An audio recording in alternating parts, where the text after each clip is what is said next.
will Notre Dame's defense slow down Caleb Williams? I know what the other side looks like. You know, we can talk about the other side, but the game to me hinges on that. USC's hopes and dreams of competing for a national championship probably hinge on Caleb Williams' success against Notre Dame's defense. Games in South Bend. How do you think the Fighting Irish are going to hold up against USC?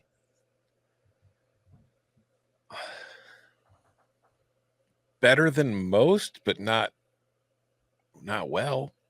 I mean, we talked about this a little bit on Monday's show and on the Saturday Night Reaction show with Notre Dame losing to Louisville. Their last 3 games have been very tough games against Ohio State, Duke, and Louisville, and now they're returning home, and they've got Caleb Williams and USC coming to town. Like, that is a very tough stretch of games, and you're at the very back end of it, and I just feel like defensively, Notre Dame is, you know, the best defense USC has faced, but USC hasn't faced anybody. That's kind of the whole point. It's just, has Notre Dame faced anything close to what USC has in its receivers? Yes. Ohio State has Marvin Harrison and Emeka Egbuka. No disrespect to Kyle McCord, but he's not Caleb Williams. Mm-hmm. He can't do the same kind of stuff that Caleb can. So I think this will be their toughest test so far. They did a pretty damn good job of slowing down Ohio State, though. So I think Notre Dame defensively can slow this team down compared to how other teams do. It's just, can you force Caleb Williams into making mistakes? And I do think that Caleb has them in him. He just hasn't really had to pay for any of them at this point because he hasn't faced a team good enough to really create it. So it is going to be an interesting matchup. I think the bigger key, though, is you can slow this Trojans offense down. You're not going to stop it. They're probably going to get 30 points on you. That's just the way it works. Can Notre Dame score 30 points? Like, is this finally a defense where they're going up against where they can take advantage of it and move the ball effectively and put points on the board? Because my gut feeling is Marcus Freeman and this team are going to do the thing they've done in all these kind of games. Just slow it down, limit possessions, try to keep it low scoring and close, give ourselves a chance to win. I don't think that works in this game. I think you need to be aggressive. I think you need to look at that USC defense and realize everybody else has torn this thing apart. We need to tear it apart too. That's the best way for us to get to victory. We don't want to be stuck in a one-possession game where we're putting everything on our defense at the end after this run of games like we did against Ohio State, and we lost. If you put yourself in that same position this weekend against USC, you're going to lose. If Notre Dame can't score against this USC defense, it's broken. Yes. And we've seen it get worse and worse and worse.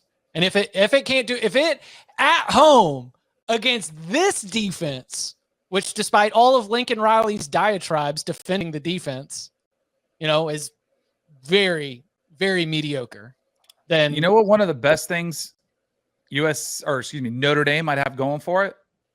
Mother Nature. Do you see the video of them trying to field punts with the hose? It was pretty funny. Yeah. There's a coach out there like spraying water.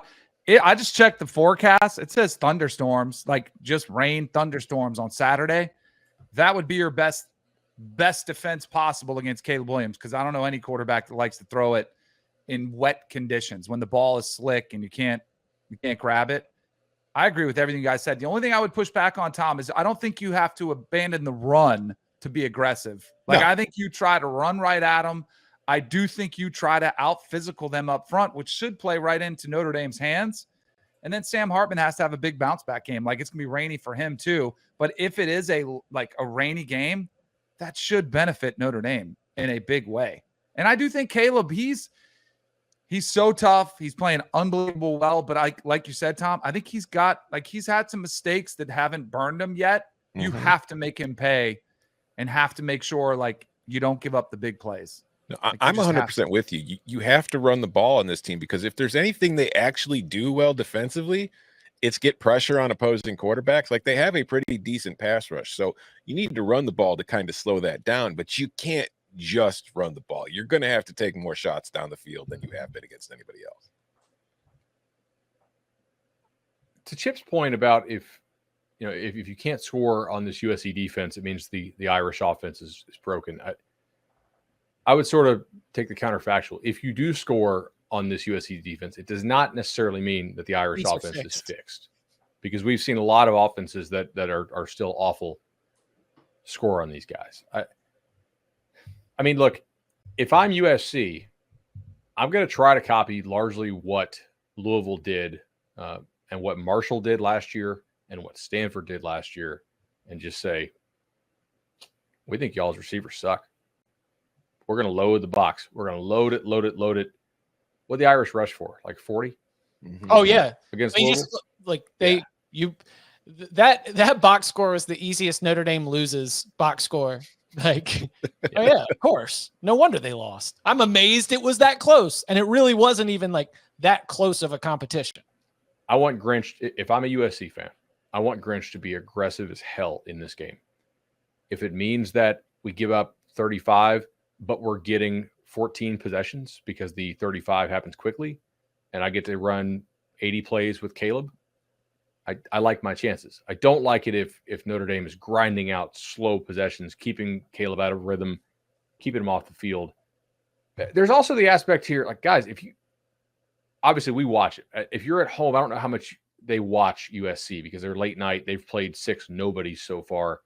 I guess they watched the Colorado game, part of it at least.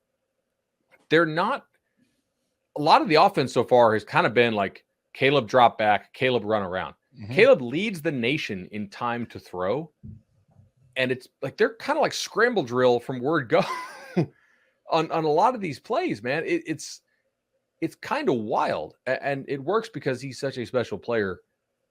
But let's go back. Like, Lincoln Riley is a guy who's always been great at scheming open coverage busts. Like, he figures out what your coverage rules are, and he breaks them. Like, how many times can he break Notre Dame's coverage rules? Can he get Caleb a couple wide open shots that Caleb hits? Like, we asked the question with Braum last week. Can Braum scheme 14 points for Louisville? Like, just open stuff where they break it. Like, I think the question is probably more like, can Riley scheme 17? Because I'm confident Caleb will have some good drives. Can they create the freebies that way? I don't know. USC's defense gives freebies to everybody, so it doesn't really seem to matter. I don't have a great feel for this. I went back to look at last year's game. Drew Pine had 300 yards passing and 3 touchdowns. Yeah. Drew Pine tore this defense apart last year. They played so well, or so hard. I don't know about well, but like so hard. I do want to make the point though, like USC's defense still is not good, and it is still a serious problem for them when they play other good teams. But it has improved a lot from the defense last year, statistically. Yes. If you look at a lot of areas, it is much, but like that unit last year was ranking in the 115 to 120s in a whole lot of stats, whereas now they're between 60s. 60 and 80. Yeah. And that is a huge improvement. I mean, but it's still not good. Season's not over yet. But the offense is getting better competition. Like, it might be going the wrong direction. To Bud's point, even Lincoln Riley is drawing up plays to rely on Caleb. The 2-point play, the way it was designed, they had an extra DB that was unblocked that you essentially say, usually it's a running back. You're like, you have to beat one guy. They say Caleb beat that guy, and he did. Like, he gave him a little juke, got it to the corner. It's what he's doing is remarkable. But I'm with you. It's not as clean. Balls coming out. Like, here you go, 1, 2, 3. It is. Let me run around and make a little play. It's crazy to watch. It is video game numbers that is being played by a player that looks like somebody has the sticks. Just hits snap and starts running off to the side to the open part of the field. I do think they need Branch. Oh yeah. Like, Addison was really, he wasn't crazy numbers for them last year, but the athleticism did make them kind of scary in a different way. And Branch is maybe like the most electric player. Like, he's the closest thing we have in college football to Tyreek Hill. And him being out the last 2 weeks has been noticeable. Like, he was kind of their easy button along with Caleb, especially on this scramble stuff, because you can't cover him for like 4 seconds. Right. It's just not happening. I don't know. I don't have a great feel for this game. There's so many questions on both sides. This game is so margins at a lot of different places that Branch is I like it. It is a difference that if you have him on the field, even if it's just one play, that one play could end up deciding the game. Well, because he's the guy you have to be aware of every single time he's on the field. 100%.